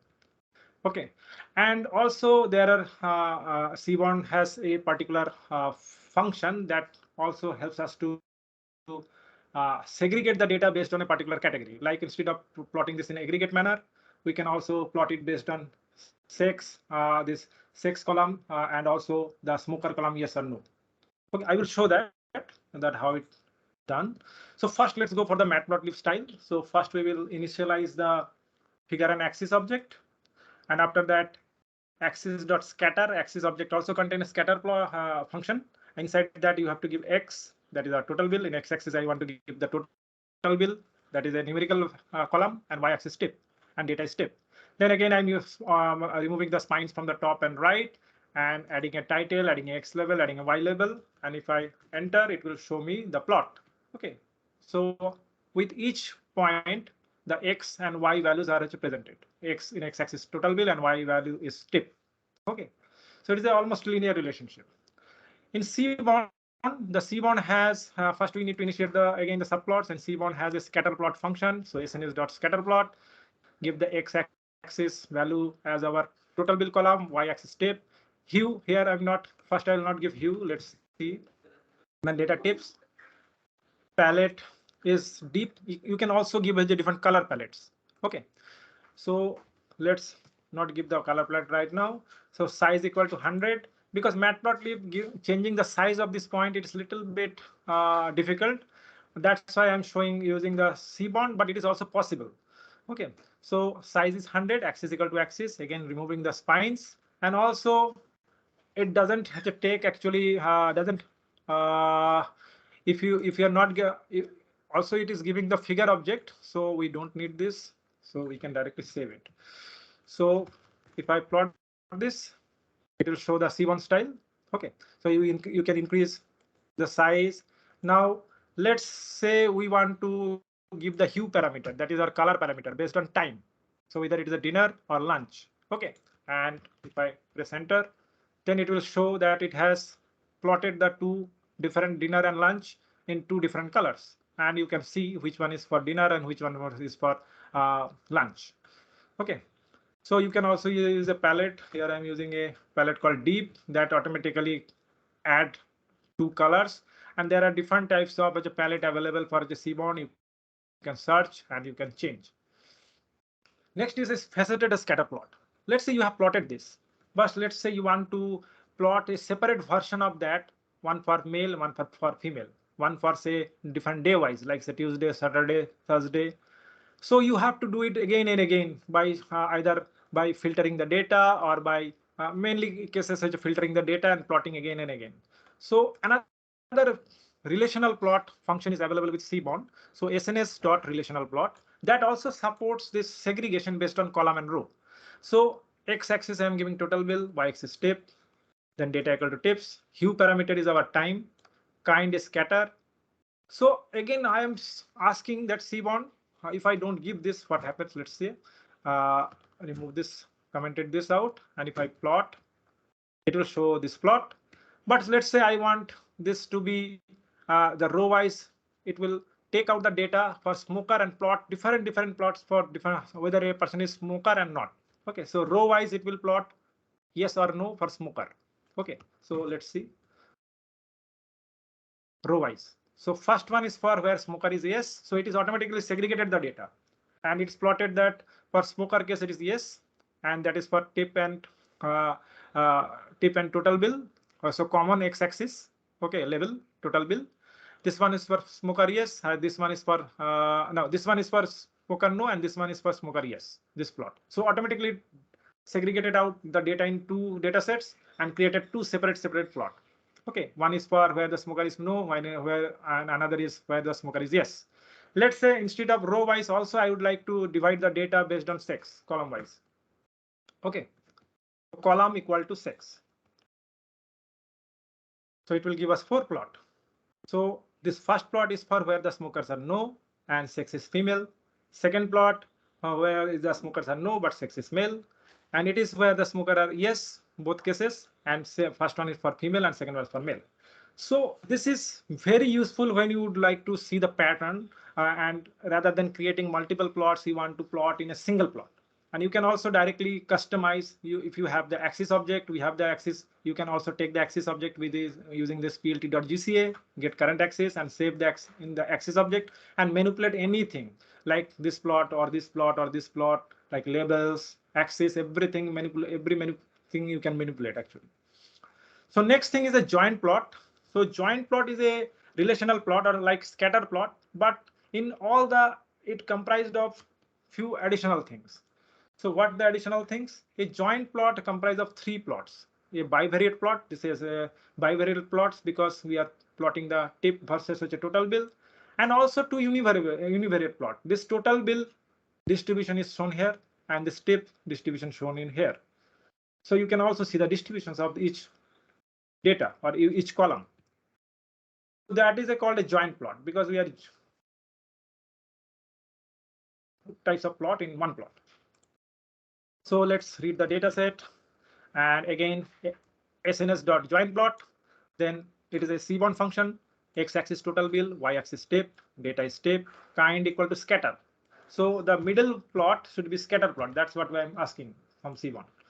Space equal to 0.1, so the spacing will add. So joint keywords like color should be given dark red, that is a the point should be given with a dark red color, and the marginal keywords is that the top and right side that histogram should be in blues and with bin 20.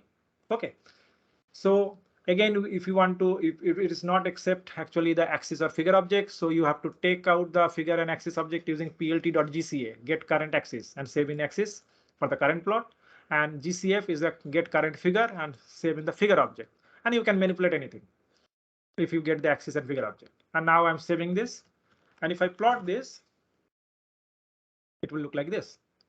So there are certain things you can do instead of this histogram. You can add a say KD. Let's see. Then I have to remove the bins. So KD doesn't support bins. So KDE, whether it will support or not, I don't know. Let's check. So it's a like contour type of plot. Okay, where the bills are almost similar, and it is also showing a density. Okay.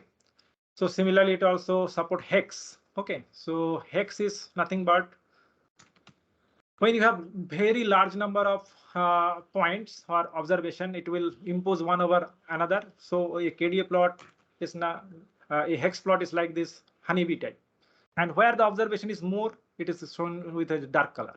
Okay, the like this location where the total bill is around 10 to 20 and the tip are around 4 to 2, where the more observations are present, or 4 to say 1.5, more observations are present. So you can also change the type. It also supports a regression. Let's say I would like to add a regression line instead of that. So it has added a regression line and also provide the histogram with densities. So next, the last one is a pair plot. Pair plot is basically used when you have a data and you want to plot every pairwise combination for a all the numerical variables or numerical columns. Like you have one say 10 columns, numerical columns, and you would like to 10 by 10 matrix for every combination using a scatter plot. Okay, so this looks like this. Like here we have 4 columns, so 4 by 4 60 total 3 columns, I guess, so 3 by 3. Okay, but this additional one represents the diagonal one, that is the like say sepal length versus sepal length. It's showed by a distribution, but sepal width with sepal length, petal width with sepal length, petal width with petal length, and petal width with sepal length. Every combination you can plot. And the histogram, the middle one, because it is a like same like sepal length versus sepal length or sepal width versus sepal width. So The middle one just shows a distribution. You can also add a density function as you like. So let's read the data, and that also supported by C1. It's known as pair plot. So I'm taking another data set called Iris. It is a flower data set, and there are three types of flower. The flower like setosa, versicolor, and virginica, I guess. Three type of and their labels also set, and they have 4 columns, 4 features of that flower like sepal length, sepal width, petal length, petal width. And you would like to plot all the combination of these 4. Okay. So here in pair plot, iris dot drop na, if there is any value I would like to drop, so I'm adding that drop na.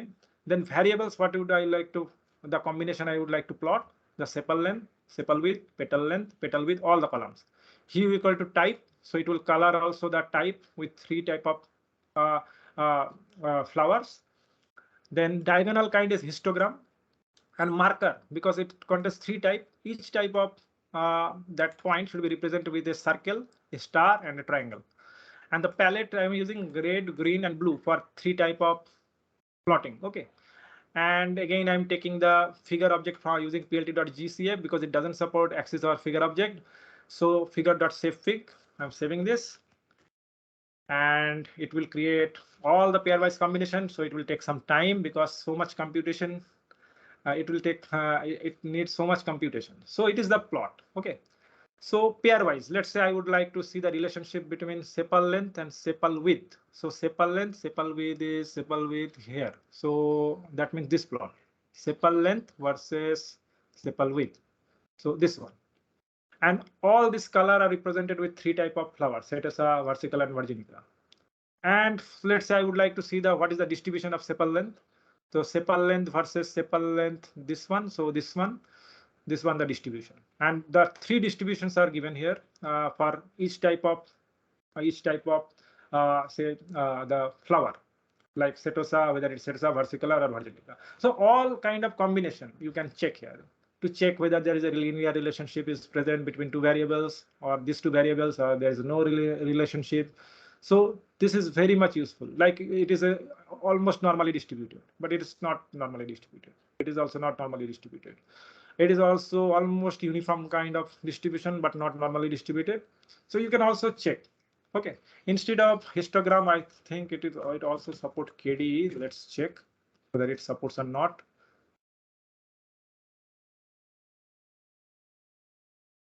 KDE, now it shows the kernel density plots for each type of flower. Okay, instead of hist, you can also give the KD, kernel densities. So it's a smooth version of the histogram. Okay, so I will comment it KD. Also, it will take KD. Okay. So this is the session, and this is the last thing that I wanted to show. That in tomorrow's session we will use the plot9 libraries. That is the extension of ggplot2 libraries. If you have used R, the Hardly Wickham has given a wonderful library that is called ggplot, grammar of graphics. Based on the grammar of graphics, it is constructed, and same implementation is provided in Python named as plot9 library. And we will take that library tomorrow, start with that library, and next session we will show you some statistical analysis like t-test. I have already posted that different types of ANOVA, then paired t-test, single sample, two sample t-test, like this, and like correlation coefficient estimation and their plotting, numerical correlation and categorical correlations like that, or association. So we will, I hope this session you have learned, because it is a very vast session. Whatever I have learned in say 4 years, we are trying to give in just 3 weeks. It could be, seems very too much, but you should go home. Once you go home, you should scan through all these different codes and documentations. And next, this upcoming week, if you have free time, you should go and try these things and see the documentation, what is the different functions available. Also, if your basics are not yet clear, try to practice. We will also tomorrow suggest some books or courses that you could also take to improve your skills further. So I will, this is for today, and we will resume it by 10:30 tomorrow. Doubt. And if you have any doubt, you can paste in the comment box and we will take up. Please show how to add regression coefficient R square value along with line in plot.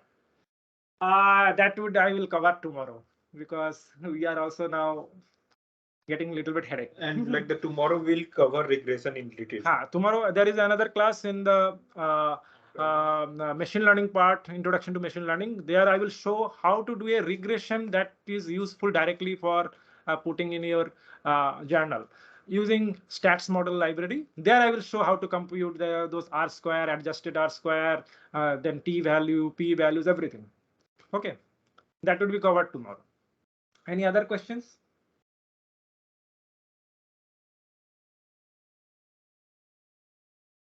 Then we will close this session for today. And if you thank you for attending, everyone, because it is a long session, I know, but in 3 weeks, giving all the knowledge that we have gathered over the year, it's very difficult. So you have to also to catch up, you have to practice, you have to go and struggle with the code. That is okay, and it will take time. Okay, so no problem. Tomorrow we will start at 10:30. So we are now closing, and bye.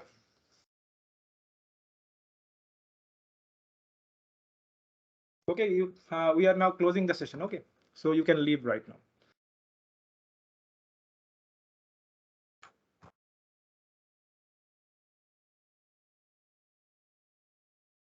Thank you, Lagan Jyoti and Ayush Chetri. Thank you.